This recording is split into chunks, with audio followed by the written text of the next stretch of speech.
ಮನೆ ಹಾಳ ಬುದ್ಧಿ ಕಲಿಸ್ಕೊಡೋದು ಗೊತ್ತಿಲ್ಲ ನನಗೆ ಧಾರಾವಾಹಿಯವರು ಎಷ್ಟು ನನ್ನನ್ನು ಹೇಟ್ ಮಾಡ್ತಾರೆ ಅಂತ. ಮನೆ ಹಾಳ ಬುದ್ಧಿಯನ್ನು ಕಲಿಸ್ಕೊಡುವಂಥ ಧಾರಾವಾಹಿಗೆ ಎಷ್ಟು ಎಡಿಕ್ಟ್ ಆಗಿದ್ದೀರಿ ಅಂದರೆ, ಹಿಂದಿನ ಬಾಗಿಲಿಂದ ಕಳ್ಳ ಬಂದು ಮನೆ ಕಳ್ಳತನ ಮಾಡ್ಕೊಂಡು ಹೋದ್ರೂ ಗೊತ್ತಾಗಿರಲ್ಲ. ಆಗಿದೆ ಉದಾಹರಣೆ. ಮಕ್ಕಳಿಗೆ ಓದ್ರಿ ಅಂತ ಕೂರಿಸೋದು, ನೀವು ಧಾರಾವಾಹಿ ನೋಡೋದು, ಹೆಂಗೆ ಕಾನ್ಸಂಟ್ರೇಷನ್ ಮಾಡೋಕ್ಕಾಗತ್ತೆ ಮಕ್ಕಳಿಗೆ? ನೀವು ಒಂದು ವಚನದ ಬುಕ್ಕನೋ ಒಂದು ಕಾದಂಬರಿಯೇನೋ ಹಿಡ್ಕೊಂಡು ಕೂತ್ಕೊಳ್ಳಿ ಅವ್ರ ಮುಂದೆ. ನೀವು ಪಾಠ ಹೇಳ್ಕೊಡ್ಬೇಕು ಅಂತಲ್ಲ. ನೀವೇನು ಮಾಡ್ತೀರಿ? ಮಕ್ಕಳು ಹೇಳಿದ್ದನ್ನೇ ಯಾರೂ ಕೇಳಿ ಕಲಿಯೋದಿಲ್ಲ. ನಾವು ಹೆಂಗೆ ನಡ್ಕೋತೀವಿ ನಮ್ಮನ್ನು ನೋಡಿ ಕಲಿತಾರೆ ಮಕ್ಕಳು.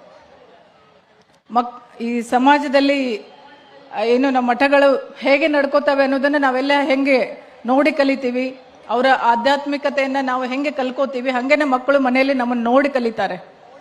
ದಯಮಾಡಿ ಹೆಣ್ಮಕ್ಳು, ನಿಮ್ಮ ಮಕ್ಕಳ ಭವಿಷ್ಯ ಉಜ್ವಲ ಆಗಬೇಕಂದ್ರೆ ಎಲ್ಲರೂ ಫಸ್ಟ್ ರ್ಯಾಂಕ್ ಬರಕ್ಕೆ ಸಾಧ್ಯನೇ ಇಲ್ಲ. ಎಲ್ಲರೂ ಇಂಗ್ಲೀಷ್ ಮೀಡಿಯಮಲ್ಲಿ ಓದಿದ ತಕ್ಷಣ ಏನೋ ಆಗ್ಬಿಡ್ತಾರೆ ಅನ್ನೋದನ್ನು ತಪ್ಪು. ಗ್ರಾಮೀಣ ಭಾಷೆಯಲ್ಲಿ, ನಮ್ಮ ಮಾತೃಭಾಷೆಯಲ್ಲಿ ಕಲಿತು ಏನೂ ಆಗಕ್ಕೆ ಸಾಧ್ಯ ಇದೆ.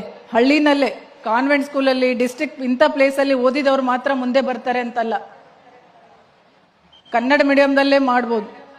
ಅಭ್ಯಾಸ ಮಾಡಿ ಕನ್ನಡದಲ್ಲೇ ಸಾಧನೆ ಮಾಡೋಕ್ಕಾಗತ್ತೆ. ಅದನ್ನ ನೀವು ಎಕ್ಸಾಂಪಲ್ ಕೊಡ್ಬೇಕು ಮಕ್ಕಳಿಗೆ.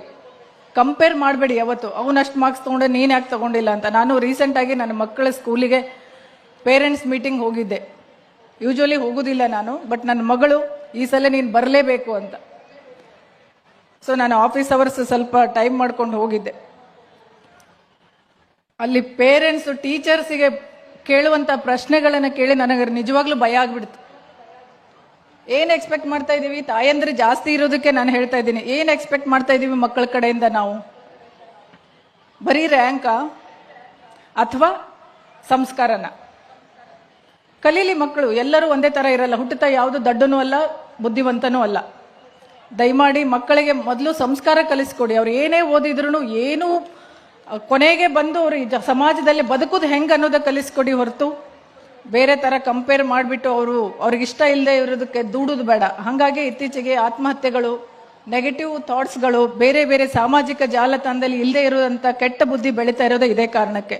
ಹಾಗಾಗಿ ನಾನು ಈ ಮಹಿಳಾ ಗೋಷ್ಠಿಯನ್ನು ಒಂದು ಪ್ರಸ್ತುತ ಹೌದೋ ಅಲ್ಲ ಗೊತ್ತಿಲ್ಲ, ಒಂದೆರಡು ಮಾತು ಹೇಳಬೇಕನ್ನಿಸ್ತು.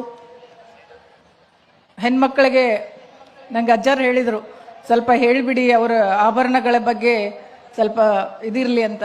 ನಾನು ಆರ್ಗನೈಸರ್ಸಿಗೆ ಡೇ 1 ಹೇಳ್ತಾ ಇದ್ದೆ, ಶುರು ಆಗುವಾಗ ಮುಗಿದ ಮೇಲೆ ಹೆಣ್ಣುಮಕ್ಕಳಿಗೆ ತಮ್ಮ ಆಭರಣಗಳನ್ನು ಕೇರ್ಫುಲ್ಲಾಗಿ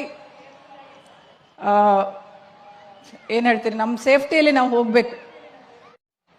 ಮನೆ ಹಾಳ ಬುದ್ಧಿ ಕಲಿಸ್ಕೊಡೋದು ಗೊತ್ತಿಲ್ಲ ನನಗೆ ಧಾರಾವಾಹಿಯವರು ಎಷ್ಟು ನನ್ನನ್ನು ಹೇಟ್ ಮಾಡ್ತಾರೆ ಅಂತ. ಮನೆ ಹಾಳ ಬುದ್ಧಿಯನ್ನು ಕಲಿಸ್ಕೊಡುವಂಥ ಧಾರಾವಾಹಿಗೆ ಎಷ್ಟು ಎಡಿಕ್ಟ್ ಆಗಿದ್ದೀರಿ ಅಂದರೆ, ಹಿಂದಿನ ಬಾಗಿಲಿಂದ ಕಳ್ಳ ಬಂದು ಮನೆ ಕಳ್ಳತನ ಮಾಡ್ಕೊಂಡು ಹೋದ್ರೂ ಗೊತ್ತಾಗಿರಲ್ಲ. ಆಗಿದೆ ಉದಾಹರಣೆ.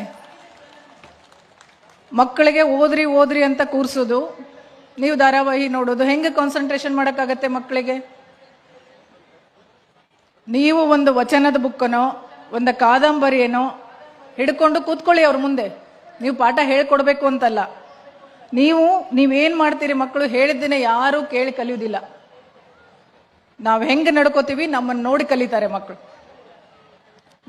ಈ ಸಮಾಜದಲ್ಲಿ ಏನು ನಮ್ಮ ಮಠಗಳು ಹೇಗೆ ನಡ್ಕೋತವೆ ಅನ್ನೋದನ್ನು ನಾವೆಲ್ಲ ಹೆಂಗೆ ನೋಡಿ ಕಲಿತೀವಿ, ಅವರ ಆಧ್ಯಾತ್ಮಿಕತೆಯನ್ನು ನಾವು ಹೆಂಗೆ ಕಲ್ಕೋತೀವಿ, ಹಾಗೇನೆ ಮಕ್ಕಳು ಮನೆಯಲ್ಲಿ ನಮ್ಮನ್ನು ನೋಡಿ ಕಲಿತಾರೆ. ದಯಮಾಡಿ ಹೆಣ್ಮಕ್ಳು, ನಿಮ್ಮ ಮಕ್ಕಳ ಭವಿಷ್ಯ ಉಜ್ವಲ ಆಗಬೇಕಂದ್ರೆ ಎಲ್ಲರೂ ಫಸ್ಟ್ ರ್ಯಾಂಕ್ ಬರಕ್ಕೆ ಸಾಧ್ಯನೇ ಇಲ್ಲ. ಎಲ್ಲರೂ ಇಂಗ್ಲೀಷ್ ಮೀಡಿಯಮಲ್ಲಿ ಓದಿದ ತಕ್ಷಣ ಏನೋ ಆಗ್ಬಿಡ್ತಾರೆ ಅನ್ನೋದನ್ನು ತಪ್ಪು. ಗ್ರಾಮೀಣ ಭಾಷೆಯಲ್ಲಿ, ನಮ್ಮ ಮಾತೃಭಾಷೆಯಲ್ಲಿ ಕಲಿತು ಏನೂ ಆಗಕ್ಕೆ ಸಾಧ್ಯ ಇದೆ. ಹಳ್ಳಿನಲ್ಲೇ ಕಾನ್ವೆಂಟ್ ಸ್ಕೂಲಲ್ಲಿ, ಡಿಸ್ಟ್ರಿಕ್ಟ್ ಇಂಥ ಪ್ಲೇಸಲ್ಲಿ ಓದಿದವರು ಮಾತ್ರ ಮುಂದೆ ಬರ್ತಾರೆ ಅಂತಲ್ಲ. ಕನ್ನಡ ಮೀಡಿಯಂದಲ್ಲೇ ಮಾಡ್ಬೋದು. ಅಭ್ಯಾಸ ಮಾಡಿ ಕನ್ನಡದಲ್ಲೇ ಸಾಧನೆ ಮಾಡೋಕ್ಕಾಗತ್ತೆ. ಅದನ್ನ ನೀವು ಎಕ್ಸಾಂಪಲ್ ಕೊಡ್ಬೇಕು ಮಕ್ಕಳಿಗೆ. ಕಂಪೇರ್ ಮಾಡಬೇಡಿ ಯಾವತ್ತು, ಅವನಷ್ಟು ಮಾರ್ಕ್ಸ್ ತೊಗೊಂಡೆ ನೀನು ಯಾಕೆ ತೊಗೊಂಡಿಲ್ಲ ಅಂತ. ನಾನು ರೀಸೆಂಟಾಗಿ ನನ್ನ ಮಕ್ಕಳ ಸ್ಕೂಲಿಗೆ ಪೇರೆಂಟ್ಸ್ ಮೀಟಿಂಗ್ ಹೋಗಿದ್ದೆ. ಯೂಶ್ವಲಿ ಹೋಗೋದಿಲ್ಲ ನಾನು, ಬಟ್ ನನ್ನ ಮಗಳು ಈ ಸಲ ನೀನು ಬರಲೇಬೇಕು ಅಂತ. ಸೊ ನಾನು ಆಫೀಸ್ ಅವರ್ಸ್ ಸ್ವಲ್ಪ ಟೈಮ್ ಮಾಡ್ಕೊಂಡು ಹೋಗಿದ್ದೆ. ಅಲ್ಲಿ ಪೇರೆಂಟ್ಸು ಟೀಚರ್ಸಿಗೆ ಕೇಳುವಂತ ಪ್ರಶ್ನೆಗಳನ್ನ ಕೇಳಿ ನನಗೆ ನಿಜವಾಗ್ಲೂ ಭಯ ಆಗ್ಬಿಡ್ತು. ಏನ್ ಎಕ್ಸ್ಪೆಕ್ಟ್ ಮಾಡ್ತಾ ಇದೀವಿ? ತಾಯಂದ್ರೆ ಜಾಸ್ತಿ ಇರೋದಕ್ಕೆ ನಾನು ಹೇಳ್ತಾ ಇದ್ದೀನಿ. ಏನ್ ಎಕ್ಸ್ಪೆಕ್ಟ್ ಮಾಡ್ತಾ ಇದೀವಿ ಮಕ್ಕಳ ಕಡೆಯಿಂದ? ನಾವು ಬರೀ ರ್ಯಾಂಕ ಅಥವಾ ಸಂಸ್ಕಾರನ? ಕಲೀಲಿ ಮಕ್ಕಳು, ಎಲ್ಲರೂ ಒಂದೇ ತರ